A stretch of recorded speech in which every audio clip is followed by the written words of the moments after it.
Hello, everyone. Today we'll be discussing pricing and setting rates for your childcare business.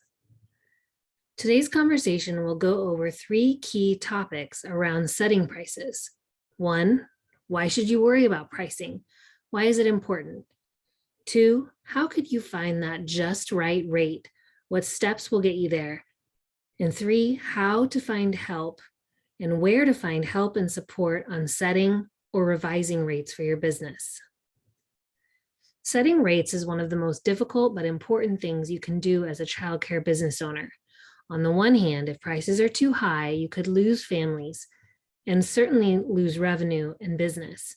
On the other hand, if prices are too low, you risk not being able to cover your costs. Either way, your business could be in trouble. And finding the just right rate, the one not too high but not too low, is crucial for the health and longevity of your business. The question is, how do you find that balanced rate? The process involves 5 easy steps that we'll review here. They include determining your current costs, scanning the market in your area, comparing your rate to those, and before you set rates, and constantly evaluate and reassess them. Before we jump in, it's important to understand the difference between cost of care and pricing and how they relate to each other. Cost of care refers to how much it actually costs you to care for the children at your business, basically considering only your costs. But pricing takes costs and weighs it with other factors like specifics for the market, families in your area, and profit margin. For the purposes of this tool, we're focusing on the latter, on pricing, how to determine how much the families in your care should pay. These are the 5 key steps I mentioned earlier. 1, gathering data on your business costs. Then research the local market to see what other rates are in your areas. 3, assess your rate by comparing market prices to your own costs. And then set your rate by comparing the data you've collected. And of course, this is not a one and done process. You'll need to reevaluate your rates continually. We recommend at least once a year to make sure that you're keeping up with the market and with costs. And we'll talk about each of these in more detail. Step 1, gather data to determine your current costs. Start by collecting about 6 months of information, if you can, because that will help you get a good sense of how much you're spending on a regular basis. For larger businesses, you can pull these numbers out of QuickBooks or your CCMS or other systems you use. For smaller or family care providers, it may just mean going through your checkbooks, credit card statements, etc., to understand what you truly spend on your business. As you collect these costs, break them up into 2 categories, direct and indirect costs. Direct costs are those that directly relate to the care of your children, such as wipes in the infant room or teachers assigned to the toddler room. Indirect costs are those that cover the entire business. For example, for a home-based business, many of these costs relate to your home, like a mortgage or utility costs. For a center, it could include not only rent or utilities, but also shared items like playground maintenance, as those things are used across the classrooms. Indirect costs can also include the costs associated with operations, such as wages for a financial manager or an executive director. Once you've collected this information, you can organize it in a couple of different ways.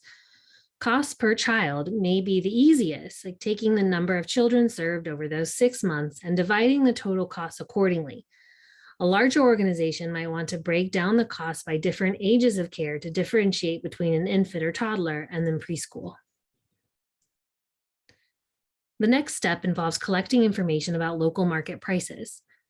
You do want to focus on the local market here rather than the national market, as prices locally can vary drastically. Factors like parent preference, quality, and availability can greatly affect the prices in your area. Try to compare your business to its peer, so a child care center to another similar sized operation. There are helpful resources online to get started on researching market rates in your area. In step 3, you'll take the data you've gathered, your own costs, and the look at market rates to come up with your own number. Your rate relies on these numbers, but it also includes your profit margin. As a business owner, profit is important to think about. as it contributes to the long-term viability of your business. It is what allows you to put in the long hours, but also to reinvest in the business, fix the fence, replace the stove, or bring training to your teachers, for example. You'll want to look at how these numbers come together, but you can generally start with a profit margin percentage, like around 15 to 20%. And then how does it all come together? Essentially, you take your costs, add the profit margin, and that becomes your rate, considering the range of what the market can bear. And so in step 4, to set your rate, look at the rates you've calculated. How does the number you came up with compare to the local market? What's the closest? And how does it compare to your current rate? Comparing these numbers in a table, for example, will help you get a sense of what the data is showing you. You can plan adjustments moving forward depending on where your prices are in comparison to the market rate, either changing the number of children in your care or developing a plan to change your rates over time. And finally, the last step is to plan to reevaluate your rate on a continual basis, at least once a year, to ensure you're keeping up with the market and with costs. During the pandemic, you may decide you want to reevaluate more often than that in the near term, as there are more fluctuations in the market right now. You may also get feedback from families that helps with adjustments, especially if you decide to test new pricing. Always make sure to reflect new rates on your website or in your handbook, if applicable, and communicate any planned rate changes with your parents. If you find that you need to implement a rate increase, consider making that change incrementally over time. This is most important and most helpful for your families, and it gives you an opportunity to adjust if need be. Of course, there are resources available to help throughout the process. You can find resources and training at indianaspark.com/training-calendar or register on the website for free one-on-one business coaching. All of the resources are available in English and Spanish to ensure you have the support you need. Thanks for tuning in to this presentation on pricing.